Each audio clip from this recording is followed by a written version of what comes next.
সবচেয়ে প্রথম যে বিষয়টা সেটি হলো আমাদের নামাজ। আর নামাজ পড়তে হলে ফরজ একটি বিষয় রয়েছে, ওয়াক্ত মতো নামাজ পড়া। এ বিষয়ে আল্লাহ পাক কোরআন মাজিদে বলেন, ইন্নাস সালাতা কানাত আলাল মুমিনিনা কিতাবাম মাওকুতা।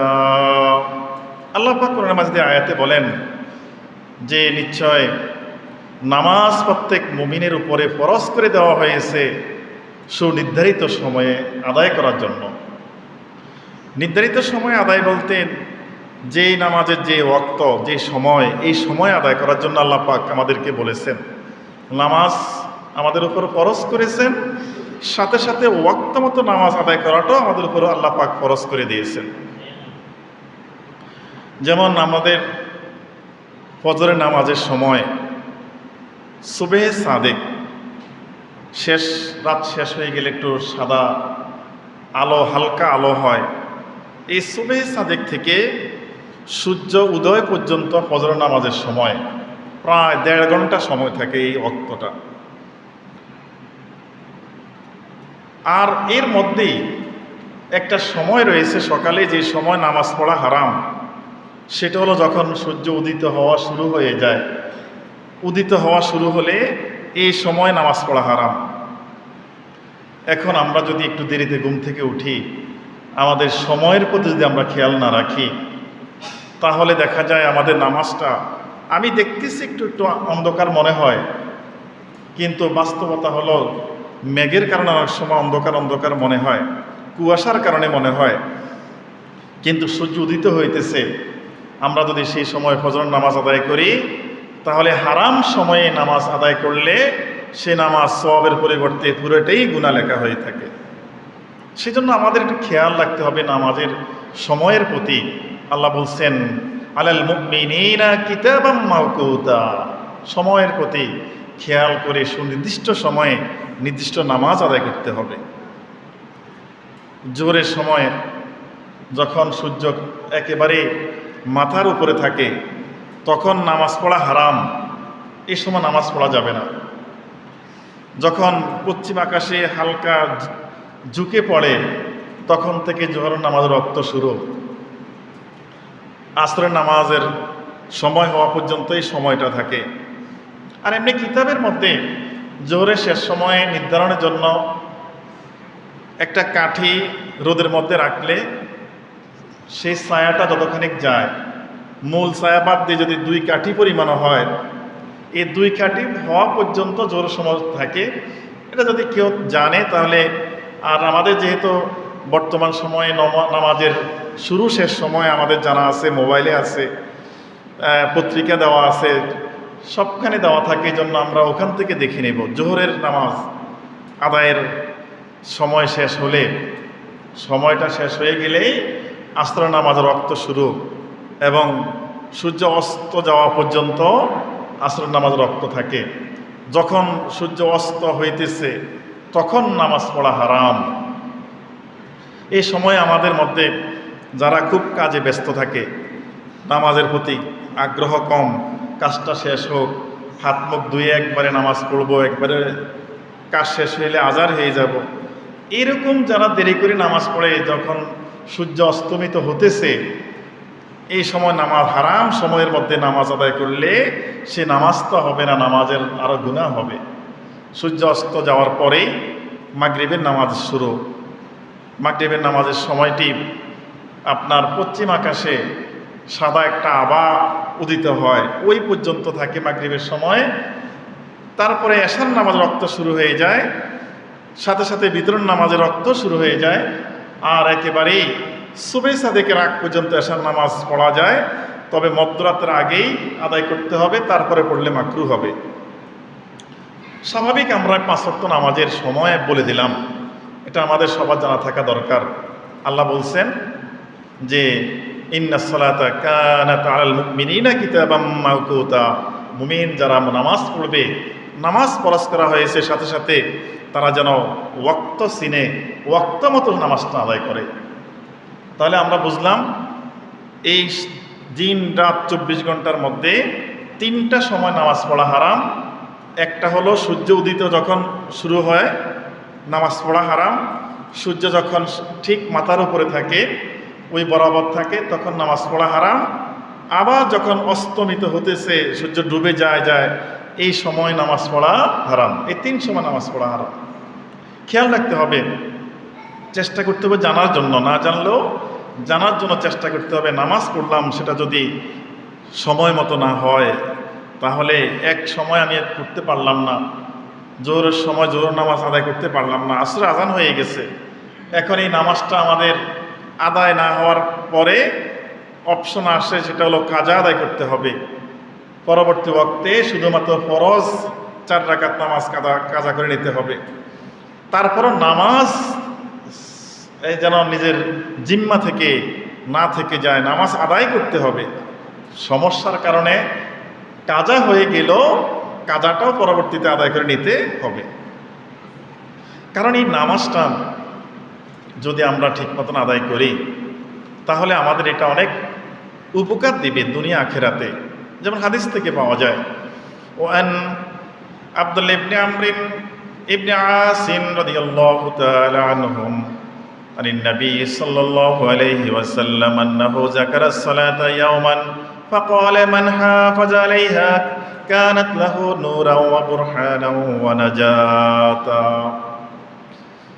নবী সাল্লাল্লাহু আলাইহি ওয়াসাল্লাম থেকে হাদিস, রাসূল পাক সাল্লাল্লাহু আলাইহি ওয়াসাল্লাম ইরশাদ করতেছেন যে একদিন নবী করিম সাল্লাল্লাহু আলাইহি ওয়াসাল্লাম নামাজ সম্পর্কে কিছু আলোচনা করলেন। হযরত উলামায়ে কিরাম যেমনিভাবে বিভিন্ন সময়ে আমাদেরকে একসাথ করে একত্র করে নামাজের কিছু গুরুত্ব বিষয় বলে থাকেন, এটা রাসূল পাক সাল্লাল্লাহু আলাইহি ওয়াসাল্লাম একদিন এই সাহাবায়ে কিরামদেরকে ডেকে এনে নামাজের কিছু গুরুত্ব বলতেছেন। নামাজ পড়লে কি লাভ হবে, না পড়লে কি ক্ষতি হবে। আল্লাহ রাসূল আলোচনা প্রসঙ্গে বলতেছেন যে মান হাফাযা আলাইহা, যে ব্যক্তি 5 ওয়াক্ত নামাজ হেফাজত করবে, ঠিক মতো সময় মতো পড়বে, ঠিক মতো ওযু করবে, জামা কাপড় ঠিক মতো রাখবে গায়ের মধ্যে, তারপরে এই যা দরকার সব কিছু করবে, কানাত লাহু নূরান ওয়া বুরহানান ওয়া নাজাতা, এই নামাজের উসিলায় পরকালীন জীবনে ইয়াউমাল কিয়ামতের মধ্যে অন্ধকার হয়ে থাকবে, নাজাত। যার এই নামাজ থাকবে তার এই নামাজের কারণে সে আলো দেখতে পাবে, তার জন্য আলো হয়ে যাবে। অবুরহানান, এই নামাজ তার জন্য নাজাতের জন্য একটা প্রমাণ হিসাবে আল্লাহ পাক তার সামনে উপস্থাপন করবেন। ও নাজাতান, এবং এই নামাজের কারণে লোকটা সর্বশেষ মুক্তি পেয়ে যাবে। সুবহানাল্লাহ। আর যদি না হয়, নামাজ না পড়ে, তাহলে তো ওমান লাম ইউহাফিজ, আল্লাহ রাসূলই বলেন ওমান লাম ইউহাফিজ আলাইহা লাম তাকুন লাহু নূরান ওয়ালা বুরহানান ওয়ালা নাজাতা, যে নামাজ পড়বে না, এই একাত্ত পড়ছে আর একাত্ত পড়ে না, ঠিক মতন গুরুত্ব নাই, ওযু ঠিক মতো করে না, তারপরে এই অলসতা করে যারা নামাজ পড়ে বা পড়ে না, এই মানুষগুলা কিয়ামতের ময়দানে চরম বিপদে পড়ে যাবে। কারণ তাদের জন্য আলো হওয়ার জন্য কিছুই পাবে না, তাদের জন্য প্রমাণের কিছুই থাকবে না, তাদের জন্য মুক্তির জন্য সে কিছুই খুঁজে পাবে না। এর গুরুত্বপূর্ণ নামাজ। আল্লাহ রাসূল আরেকটা জিনিস সাবধান করে দিয়ে বলছেন হাদিসের মধ্যে, ওয়া কানা ইয়াউমাল কিয়ামাতি মা কারুনা ওয়া ফিরআউনা ওয়া হামানা ওয়া উবাই ইবনে খাল। আল্লাহ রাসূল বলেন যে নামাজ পড়বে না, নামাজ ঠিকমতো আদায় করবে না, অলসতা করবে, কিছু পড়ছে কিছু পড়ে না, এইভাবে গুরুত্বহীন মনে করে তাদের হাসর কারণের সাথে হবে, তাদের হাসর ফিরআউনের সাথে হবে, তাদের হাসর হামানের সাথে হবে, তাদের হাসর উবাই ইবনে খালফের সাথে হবে। এই 4টা নাম আল্লাহ রাসূল এই হাদিস শরীফ উল্লেখ করছেন। ফিরআউন, কারণকে তো আপনারা নাম শুনেছেন, কারণের যা সম্পদ ছিল, মূসা আলাইহিস সালামের চাচাতো ভাই ছিল, একটা রাজ্যের সে শাসন কার্য পরিচালনা করত। আর এর মধ্যেই ইউসুফ আলাইহিস সালাম মিশরের যে খাদ্যমন্ত্রী ছিলেন, তার ধনভাণ্ডার মাটির নিচে সে খুঁজে পেয়েছে। পাওয়ার কারণে তার এত বেশি সম্পদ, এই দুনিয়ার বুকে যত মানুষ গেছে আসবে, কারণের মতো তো সম্পদ আর কাউকে আল্লাহ পাক দান করেন নাই। তার গুদাম ছিল আপনার বিশাল বিশাল গুদাম ছিল, স্বর্ণের গুদাম, রূপার, হীরা মণি মুক্তা, খাদ্যদ্রব্য, জিনিসপত্র, আসবাবপত্র, গুদামের পর গুদাম তার সম্পদ ছিল। এত বেশি তার চাবি ছিল, মানে এক একটা গুদামে এক একটা চাবি, ভেতরে চাবি, কয়েকটা ঘোড়া লাগতো এই তার চাবিগুলোকে বহন করার জন্য। কি পরিমাণ সম্পদ আল্লাহ পাক তাকে দান করছে। এক সময় সে অহংকারী হয়ে গেছে, মূসা আলাইহিস সালামের শত্রু হয়ে গেল। সম্পদের কারণে মানুষ বিবেক নষ্ট করে ফেলে, অত্যাচারিত হয়ে যায়, অত্যাচার করে মানুষের উপরে। এই কারণ পরে মূসা আলাইহিস সালামকে একটাও আপনার অভিযোগ দাঁড় করিয়ে দিল। জানে মূসা আল্লাহ পাকের নবী, কোনো তাকে মারি দিলে, তার সম্পদ লুণ্ঠন করলে তার ক্ষতি এত হবে না। সে চিন্তা করছে মূসা আলাইহিস সালামের উপরে একটা চারিত্রিক দোষ তুলে দিলে মানুষ তাকে ঘৃণা করবে, নাউজুবিল্লাহ। সে অলরেডি কারণ একজন মহিলাকে ঠিক করছে, জেনাকার। বলতেছে তুমি শুধু বলবে যে মূসা আমার সাথে জেনা করেছে, এই কথা বলবে, যত সম্পদ লাগে তোমাকে আমি দিব। একটা মহিলা ঠিক করে ফেললো। আর মহিলা তো টাকা পেয়ে, সম্পদ পেয়ে সে রাজি হয়ে গেছে। শুরু করলো বলা, মূসা আমার সাথে জিনা করেছে। এ কথা মূসা আলাইহিস সালামের কাছে যখন গেল আল্লাহর নবী, তখন মনে খুব কষ্ট পেলেন, তুহমত দিতেছিল। তারপরে মূসা আলাইহিস সালাম কয়েকজন লোক পাঠালেন যে ওই মহিলাকে তুমি ধরে নিয়ে আসো। তোমরা মহিলাকে মূসা আলাইহিস সালামের কাছে আনার পরে এই মূসাকে দেখে মহিলা এত ভয় পেয়ে গেছে, বলছে আমি তো নিজ থেকে বলি নাই, কারণ আপনার চাচাতো ভাই কারণ আপনার উপরে তহমত দেওয়ার জন্য আমাকে ঠিক করছে, সম্পদ দিয়ে, অর্থ করে দিয়ে। আল্লাহ পাকের কাছে তার নবী মূসা আলাইহিস সালাম এত কষ্ট পেয়ে আল্লাহ পাকের কাছে প্রার্থনা করলেন, আল্লাহ কারণকে আপনি চরম শাস্তি দিয়ে দেন। আল্লাহ পাক মূসা আলাইহিস সালামকে বললেন, আপনি মাটিকে বলেন তাকে শাস্তি দেওয়ার জন্য। মূসা আলাইহিস সালাম কারণের অত্যাচারে সহ্য করতে না পেরে মাটিকে বললেন, মাটি কারণকে ধরো। এই আদেশ করার পরেই, যেহেতু আল্লাহ পাকের আদেশেই সব চলতেছে, মাটি কারণকে ধরো বলছে, আরে এই হাঁটু পর্যন্ত মাটির ভিতরে কারণ চলে গিয়ে এখন পাও নাড়াতে পারে না, হাঁটু পর্যন্ত সে ডেবে গেছে। আবার মূসা আলাইহিস সালাম বলল, কারণকে গ্রাস করো, মাজা পর্যন্ত সে ডুবে গেল। আবার বলল, কারণকে হালাক করে দাও। মাটি একেবারে আস্তে আস্তে তার পুরা দেহ মাটির নিচে ঢুকিয়ে ফেলছে। আর সাথে সাথে তার যেখানে যত সম্পদ রয়েছে সব সম্পদ আল্লাহ পাকের নির্দেশে সব সম্পদ মাটির নিচে ডেবে গেল। সেও নাই, তার কোনো সম্পদও আর আল্লাহ পাকে দুনিয়াতে বাকি রাখেন নাই। এ কারণ জাহান্নামী। আল্লাহ রাসূল বলছেন, যদি কোনো ব্যক্তি নামাজ না পড়ে এই কারণের সাথে সে জাহান্নামে যাবে। মান তাশাব্বা বিকাউমিন ফাহুয়া মিনহু। আল্লাহ রাসূল বলছেন, যে ব্যক্তি দুনিয়াতে যার সাথে সম্পর্ক রাখে কিয়ামত তার সাথেই হবে। অর্থাৎ একজন গুনাহগার অত্যাচারের সাথে, যদি অত্যাচারিতের সাথে আপনি সম্পর্ক রাখেন, দুনিয়াতে সখ্যতা রাখেন, কিয়ামতের ময়দানে তার সাথে আপনার হাসর হবে, আমার হাসর হবে। এই জন্য দুনিয়াতেই চিন্তা করতে হবে সঙ্গী কাকে আমরা বানাবো। ফিরআউন, আল্লাহ রাসূল বলেন যে নামাজ পড়বে না সে ফিরআউনের সাথে জাহান্নামী হবে। ফিরআউনের তো আপনার অনেক ইচ্ছা, আপনারা শুনেছেন, অত্যাচার, নিজেকে খোদাই দাবি করছে, নিজেকে এক সময় খোদাই দাবি করে ফেলল। তার সাথে রয়েছে হামান, তার একজন উজিরের নাম হলো হামান। হামান বলল যে ফিরআউন, আপনার যে ক্ষমতা, যে সম্পদ, যে সম্মান, আপনার উপরে দুনিয়াতে আর কেউই নাই, সুতরাং সবাইকে আপনি আদেশ করেন আপনাকে যেন তারা সিজদা করে। নাউজুবিল্লাহ। এই হামান ফিরআউনের সহচর, তার সাথে পরামর্শদাতা ছিল, বুদ্ধিজীবী ছিল। আর এই বুদ্ধিজীবীর কারণে ফিরআউন আরও বেশি নষ্ট হয়েছে। ফেরাউন হামানকে বলল, তুমি আমার জন্য বিশাল যতখানি সম্ভব উঁচু করে একটা অট্টালিকা নির্মাণ করো। কি করবেন? আমি সে অট্টালিকায় উঠে মূসা যে খোদার কথা বলে আমি তাকে তীর নিক্ষেপ করব। বুঝছেন না, আল্লাহ পাককে তীর নিক্ষেপ করবে ফেরাউন। হামানকে বলছে বিল্ডিং করার জন্য। হামানও যত সম্ভব চেষ্টা করছে, উঁচু বিল্ডিং করছে, করে সেখানে ফেরাউনকে উঠালো।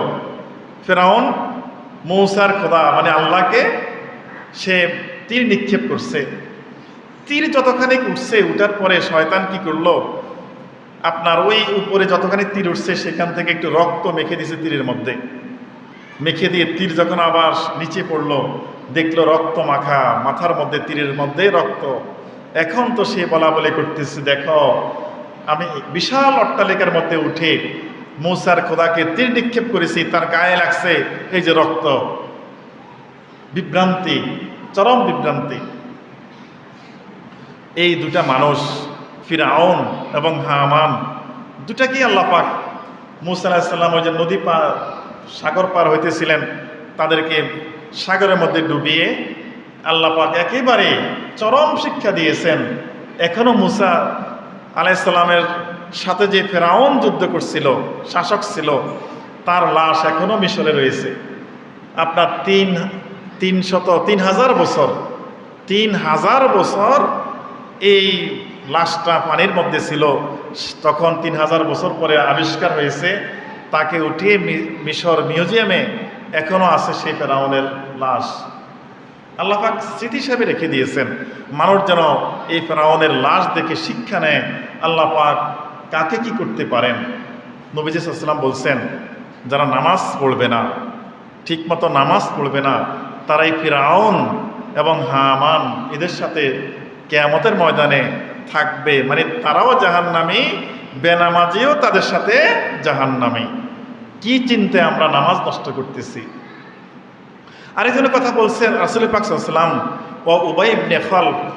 উবাই ইবনে খালফ নবীজি সাল্লাল্লাহু আলাইহি ওয়াসাল্লামের সময়ে আল্লাহ রাসূলের খুব দুশমন ছিল। নবীজি সাল্লাল্লাহু আলাইহি ওয়াসাল্লামকে হত্যা করার জন্য সে একটা ঘোড়াকে তাজে তোয়াজে খুব ভালো খানা খাওয়াইতো, এবং সে ঘোষণা করলো, এই ঘোড়ার মধ্যে উঠিয়ে আমি মুহাম্মদ সাল্লাল্লাহু আলাইহি ওয়াসাল্লামকে কি করব? হত্যা করব। উহুদের ময়দানে উবাই ইবনে খালফের এই ঘোষণার পরে নবীজি সাল্লাল্লাহু আলাইহি ওয়াসাল্লাম বললেন, না, তুমি আমাকে হত্যা করবে না, আমি তোমাকে হত্যা করব। নবীজি সাল্লাল্লাহু আলাইহি ওয়াসাল্লামের হাতে শুধুমাত্র এই উবাই ইবনে খালফ হত্যা হয়েছেন, এছাড়া আল্লাহ রাসূল কাউকে হত্যা করেন না। যত যুদ্ধ হয়েছে এই কপাল পড়া উবাই ইবনে খালফ জাহান্নামের কীট। এই রাসূল পাক সাল্লাল্লাহু আলাইহি ওয়াসাল্লাম বললেন, যে নামাজ পড়বে না, নামাজ পড়বে না, তার হাসরের সময় এই উবাই ইবনে খালফের সাথে তার কিয়ামতে উঠবে এবং তার সাথে সে জাহান্নামী হবে। শুধু এই হাদিসটা থেকে যদি আমরা একটু চিন্তা করি যে নামাজ তরক করলে, নামাজ না পড়লে মানুষটার পরকালীন জীবন কত খারাপ হবে, কত খারাপ হবে, এখান থেকে আমরা একটু বুঝতে পারি। আর এই জন্যে আমাদের প্রথম দিকটা থেকেই একটু সমস্যা, সেটা হলো ছোটোবেলা থেকেই আমরা যদি আল্লাহ রাসূলের একখানা হাদিস মান্য করতাম, তাহলে আমরা এত নামাজি বেনামাজি মানুষ আমাদের সমাজে পাইতাম না। আল্লাহ রাসূলের এই হাদিস, ওয়ান ইবনে ওমর ইবনে শুআইবিন আন আবিহি আন জাদ্দিহি রাদিয়াল্লাহু তাআলা আনহুম قال قال رسول الله صلى الله عليه وسلم مروا أولادكم بالصلاة وهم أبناء 70 سنين। নবী করিম সাল্লাল্লাহু আলাইহি ওয়াসাল্লাম হাদিস শরীফে উল্লেখ করেন যে তোমরা তোমাদের সন্তান যারা হয়, ছেলে হোক মেয়ে হোক, যখন তার বয়স 7 বছর হয়ে যায় তখনই তোমরা তাকে নামাজের জন্য বলো। আমরা কি কাজটা করি? আমাদের সন্তানরা 7 বছর পূর্ণ হলে আমরা তো নামাজের জন্য বলি না। আল্লাহ রাসূলের কথাটা আমরা শুনলাম না, এই আদেশটা আমরা মানলাম না। আদেশটার নাম যদি মানতাম তাহলে আমাদের সমাজের মধ্যে এত বেনামাজি থাকতো না। এখানে আল্লাহ রাসূল বলেন নাই কে মাদ্রাসায় পড়ে, কে স্কুলে পড়ে, কে লেখাপড়া করে না, এমন কোনো কথা নাই।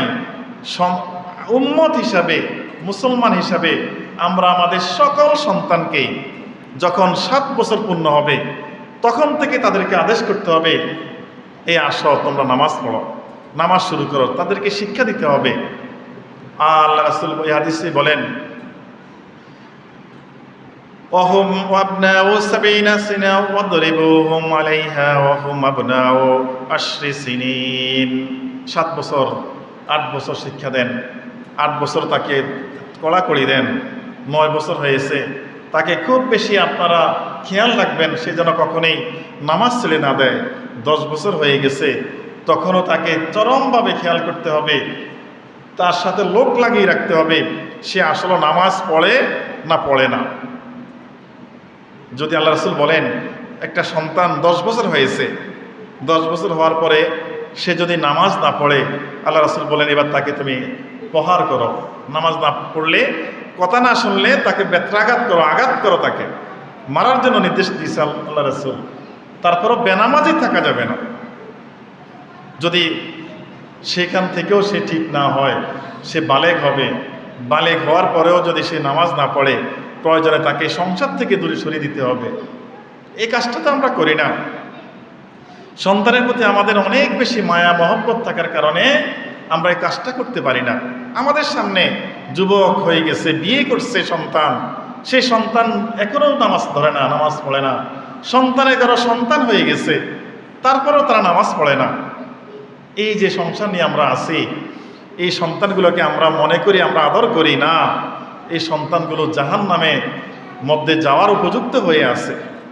এই সময় যদি সন্তানগুলো মারা যায়, বেনামাজের কাতারে, ওই যে হামান ফেরাউন কারুনের কাতারে তারা গিয়ে তারা জাহান্নামের দিকে রওনা করবে। আর আরেকটা নির্দেশ দিয়েছেন, ওয়াফাররিকু বাইনাহুম ফিল মাদাজি', যখন সন্তানের 10 বছর হয়ে যায় আপনারা আপনাদের সন্তানদের বিছানাটা আলাদা করে দিবেন। সন্তান আপনাদের সাথে আমাদের সাথে ছোটবেলা থেকে এক বিছানায় ঘুমায়। যখন আল্লাহ রাসূল বলছেন যখন সন্তানের বয়স 10 হয়ে যাবে তখন এই সন্তানকে আর এই বিছানা রাখা যাবে না, আপনার তার জন্য একটা আলাদা বিছানার ব্যবস্থা করতে হবে, আপনাদের থেকে আলাদা করে দিতে হবে। এটাই ইসলামী নির্দেশ। এটা আমরা ইনশাআল্লাহ খেয়াল করবো এটাকে মানার জন্য। সম্মানিত হাজরিন, যদি আমরা নামাজটা ঠিক মতন ধরি তাহলে কিছু উপকার আমাদের আছে। যেমন আল্লাহ রাসূল বলেন, ওয়াকাদ জাআ ফিল হাদিসিশ শরীফ মান হাফাযা আলাস সালাতি আকরামাহুল্লাহু বিখামসি খিসালিন ইয়ারফাউ আনহু দাইকাল মাউতি ওয়া আজাবাল কবরি ওয়া ইউতিহিল্লাহু কিতাবাহু বিয়ামিনি। হাদিস শরীফে আছে রাসূল পাক সাল্লাল্লাহু আলাইহি ওয়াসাল্লাম ইরশাদ করেছেন যে মান হাফাযা আলাস সালাওয়াতি, যে ব্যক্তি ঠিকমতো 5 ওয়াক্ত নামাজ হেফাজত করবে, 5 ওয়াক্ত নামাজ ঠিকমতো আদায় করবে, সময় মতো আদায় করবে, পবিত্র হয়ে সুন্দর পোশাক নিয়ে আদায় করবে, আকরামাহুল্লাহু বিখামসি খিসাল, আল্লাহ পাক তাকে 5টা মর্যাদায় অধিকারী করবেন। সুবহানাল্লাহ। তাহলে নামাজি ব্যক্তি 5টা মর্যাদা সে পাবে আল্লাহ পাকের পক্ষ থেকে পুরস্কার। এটা আল্লাহ পাক বিশেষ পুরস্কার দান করবেন। সেটা কি? বিখামসি খিসালিন ইয়ারফাউ আনহু দাইকাল মাউত। 1 নম্বর, মৃত্যুর সময় মৃত্যুর যে যন্ত্রণা, যিনি নিয়মিত নামাজ পড়বেন, আল্লাহকে প্রতিদিন 5 ওয়াক্ত নামাজে সিজদা করবেন, আল্লাহ পাক তার মৃত্যুর কষ্টটা কমিয়ে দিবেন। নামাজের প্রথম উপকার, মৃত্যুর যন্ত্রণা থেকে আল্লাহ পাক তাকে রেহাই করে দিবেন নামাজের কারণে, সে নামাজ পড়েছে। 2, ও আযাবাল কবর, এবং আযাবে কবর তার থেকে উঠিয়ে দিবেন আল্লাহ। সুবহানাল্লাহ। আযাবে কবর, আপনার মৃত্যুর সময় আমরা একা হয়ে যাব, যদিও আমাদের বিছানার সাথে আমরা দেখব আমাদের সন্তান আছে, আমাদের ভাই ব্রাদাররা আমাদের পাশে আছে, কিন্তু যখন আমার মৃত্যু আমার কাছে চলে আসবে, মালাকুল মউত চলে আসবে, আমাদের হাত পাগুলোর শক্তি কমে যাবে, চোখগুলো আমাদের এই দুনিয়ার আর কিছু দেখবে না, শুধু ফেরেশতাদেরকেই দেখবে, কেউই কোনো উপকার করতে পারবে না। একটা সময় জবান বন্ধ হয়ে যাবে, হাত পা নাড়াচাড়া করা যাবে না, শক্তি না থাকবে না। তখন যতই চিৎকার করবে, যতই কষ্ট পাবে, এই আপনজন মানুষরা আমার কোনো উপকার করতে পারবে না।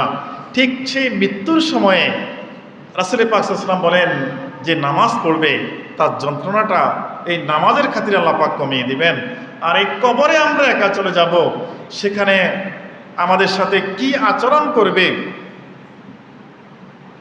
এই কবরের ফেরেশতা মুনকার নাকির, কি আচরণ করবে কেউই দেখবে না। হ্যাঁ, তখন যদি আমার দুনিয়াতে নামাজ থাকে, আল্লাহ রাসূল বলেন আল্লাহ পাক কিয়ামতের আগেই এই কবরের মধ্যে তাকে নামাজের পুরস্কার হিসাবে কবরের আযাব থেকে মুক্ত করে দেবেন। সুবহানাল্লাহ। কবরে কঠিন আযাব, মাটি চাপ দেয়, চাপ দিবে, হাড়গোড়গুলো ভেঙে দিবে।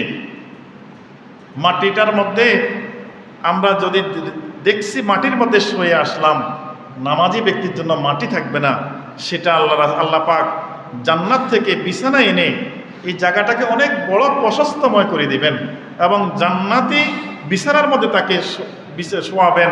এটা বড় একটা মর্যাদা যদি সে নামাজ ঠিক মতো পড়ে। 2 গেল। 3 নম্বর, ওয়ায়ুতিহিল্লাহু কিতাবাহু বিয়ামিনি।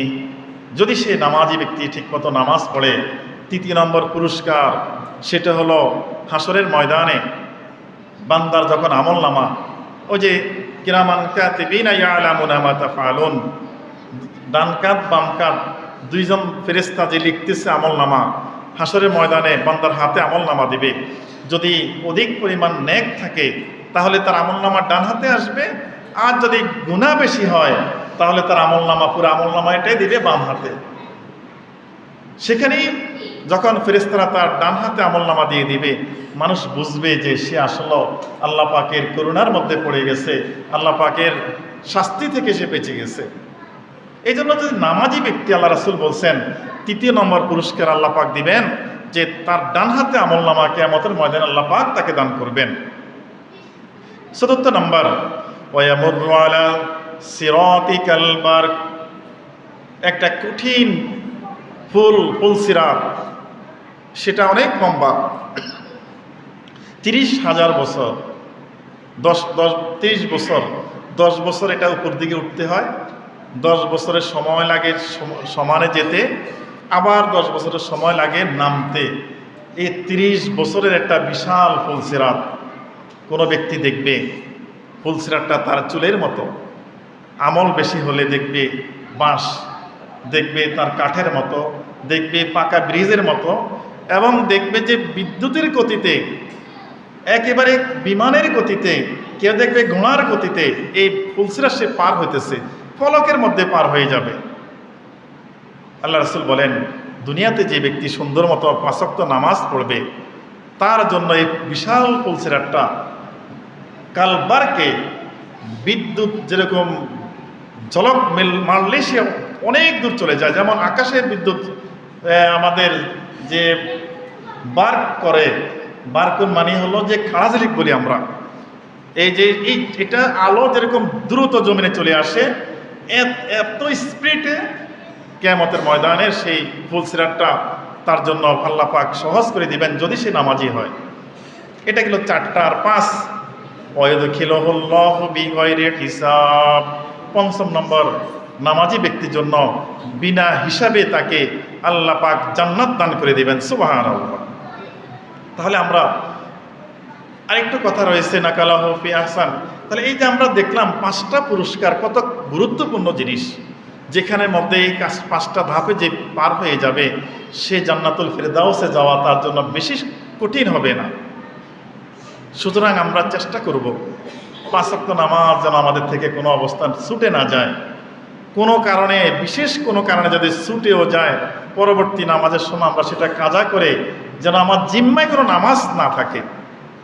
আমাদের ঘটে যাওয়া জীবনে আমাদের বালেগ হওয়া থেকে যে নামাজগুলো আমরা নষ্ট করে ফেলছি উমরি কাজার মাধ্যমে, প্রত্যেক নামাজের সাথে, প্রত্যেক নামাজের আগেই উমরি কাজার নিয়তে 4 রাকাত, জোহর 4 রাকাত, আসর 4 রাকাত, মাগরিব 3 রাকাত, এশা 4 রাকাত, ফজর 2 রাকাত, এইভাবে যদি আমরা নামাজের সাথে কিছু কিছু আদায় করে আল্লাহ পাকের কাছে তওবা করি, আল্লাহ আমরা না বুঝে গুনার মধ্যে পড়ে গেছি, নামাজ নষ্ট করছি, এই উমরি কাজা আদায় করলাম, এর উসিলায় আমাদের ভুল করা জীবনের সকল নামাজ নষ্ট হওয়ার জিম্মা থেকে আমাদেরকে আপনি রেহাই করেন।